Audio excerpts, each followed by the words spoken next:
kondicijski trener, tvoj trener, ajmo reći, mačevanja, da li još neko možda u pomoć nekom stručnom stožeru? Pa ovak, radio sam do prije par godina sa sportskim psihologom koji ja mislim da mi je dosta pomagao, ali eto, prestali smo raditi iz nekih vis majora, nebitno. Osim njih, kod Mimi uzimam suplementaciju do kojih svi i nutricionisti Mimi za sve i mislim da je to isto dosta bitan dio sporta i to je to više manje. Ja sam tebe htio nešto pitati, postoje na Kineziološkom fakultetu usmjerenje za mačevanje? Pa postoji, mislim postoji usmjerenje za svaki sport, samo sad zavisi da li se, koliko je zainteresiranih, pa da li se otvara ili ne. Tako, moj trener, na primjer, je upisao to zato što ih je tad prije par godina bilo više nego što ih je sad zainteresiranih za posto trenera mačevanja, pa su imali smjer mačevanje baš, a ja sad nisam to mogu upisati, ali ja mislim da ih treba biti minimalno 10. Da, nisam siguran koji broj. Koji žele to upisati u istoj, kako se zove, godini, pa to su da bi se sad ostvarilo. Da, mislim, to sam htio pitati jer onak priča da imaš kondicijskog trenera, opet je ono gledam s jedne strane dobro, ali ako je on završio, ajmo reći, kondicijsku pripremu, opet nije toliko, koliko bi da završi mačevanje, zato nikad nisam čuo da je neko upisao mačevanje. Slažem se, ja imam sreće što se tiče kondicijskog trenera, zato što je to čovjek koji se bavio tim sportom. Većina kondicijskih trenera upravo radi u sportu s kojeg su potekli. Najčešće, mislim, postoje naravno iznimaka gdje se oni školuju i dosta educiraju za sve sportove, ali najčešće je to. Ali eto, moj kondicijski trener bavio se dugo mačevanjem, jedno 10-15 godina, pa razumije kako sport funkcionira, završio je isto tako KIF, eto, kad smo već spomenuli. Tako da, stručan, baš tako. Kakvi su uvjeti u hrvatskom mačevanju?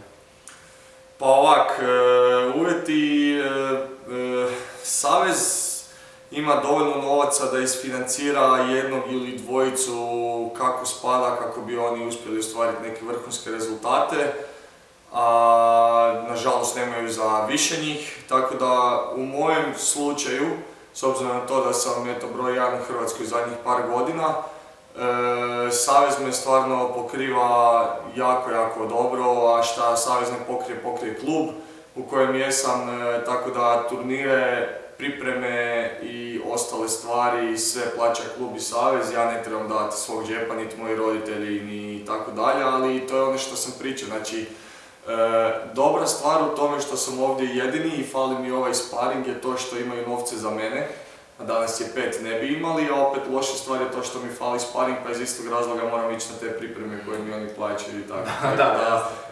Dvosjekli mač, ali mislim da smo navikli na to, jer kao što sam rekao, nema nas puno, ali uvijek je tu postojao neko koji je imao neke dobre rezultate, dapače od 2012. Bojan Jovanović završio na olimpijskim igrama, točno iz moje discipline, iz floreta, pa postoji ta neka tradicija u Hrvatskoj u floretu da neko je na nekoj višoj razini u svijetu, ne sada neke tu lokalno i međunarodno, Balkan i to, nego na nekoj svjetskoj razini.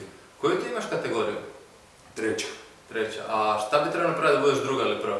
Trebao bih osvojiti što je meni bilo najrealnije sad, ali eto korona, hvala korona, osvojiti medalju na mlađe seniorskom U23 europskom prvenstvu, što sam pretprošle godine kad sam ušao u 8, ja sam izgubio od jednog Rusa za polufinale, što je automatski medalja, ali mi nemamo borbu za 4. mjesto koji je ostali borilački, to je za 3. mjesto koji je ostali borilački sportovi, nego su 2 3. mjesta.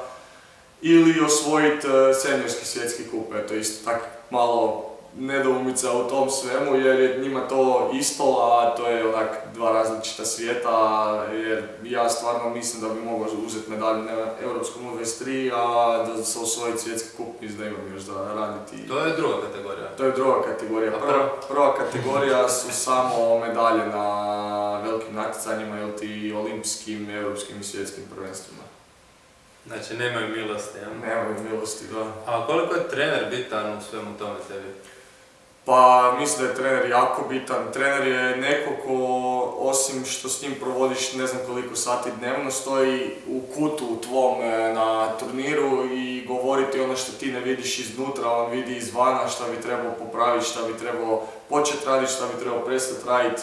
nešto primjer, znači više napadat, manje se branit, ali naravno da je to onak detaljnije. I neko ko je i tvoj psiholog, i tvoj nutricionist, i tvoji prijatelji, tvoji treneri i sve.